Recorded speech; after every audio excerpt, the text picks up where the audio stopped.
A challenge to Nick Clegg's authority as he faces a growing row of the Liberal Democrats. I want everyone to be treated with respect in the Liberal Democrats, and Chris Rennard has been asked in this report to apologise. We are expecting him to show some moral leadership on our behalf. A good man has been publicly destroyed through the media with the apparent support of Nick Clegg. Each side is standing behind their own lines, chucking grenades at the other. What I'd really like to see Nick Clegg doing is showing a bit of leadership and saying, this has got to stop. It is 8:10. The Deputy Prime... When Nick Clegg woke up on Monday morning, he knew he was in trouble, staring down the barrel of a standoff with Lord Rennard over the outcome of a report into allegations the peer had inappropriately touched or propositioned a number of women. Chris Rennard thought he was cleared. Nick Clegg wanted more from him. I've said that if he doesn't apologise, he shouldn't rejoin our party in the House of Lords. But he's going to do that today. Well, let's see what happens later today. If he does do that today, what do you do then? Well, as I say, I hope he doesn't, because I think no apology, no whip. 2014 was starting very badly for the Lib Dems. Lord Rennard refused to apologise, his essential argument being you can't say sorry for something you haven't done. And he suggested he was considering legal action, something I'm told he has an inclination towards. But his friends were out there defending him, and publicly. This is a good, decent man who has been punished by the party and with a leadership of the party that seems to be showing, scant regard for due process. But his accusers felt very differently.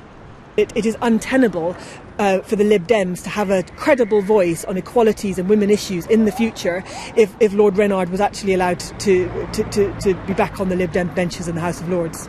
Therein lay the problem that exposed the weaknesses of the Lib Dem leader. The party's internal structures, when laid bare for all to see, have all the simplicity of a circuit diagram for a supercomputer, exposing the complexity of who actually runs the Liberal Democrats. Now, the simple question that arose out of all of that was, can the leader of the Lib Dems remove a Lib Dem peer? And the simple answer is, no, he can't. The Lib Dem whips in the Lords could do it, but if enough Lib Dem peers disagreed, they could simply overrule it.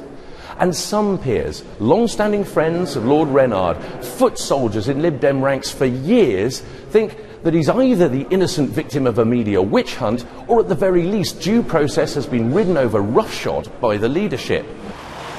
Nobody ever did spot Lord Rennard, as he didn't turn up to the Lords citing ill health, but issued a statement that ruled out an apology.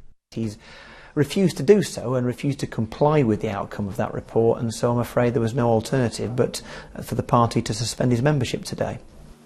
On Wednesday, Nick Clegg met Lib Dem peers, not for a crunch decision, but to discuss the extraordinary prospect of legal action against the party by the man long credited with building its success.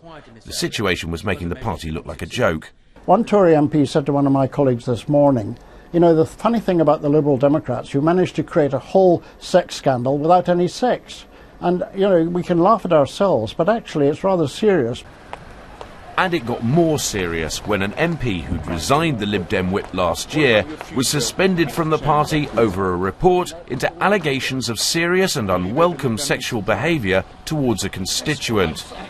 All of this leaves the Lib Dems desperately wishing these sagas had been dealt with long ago and would now just go away.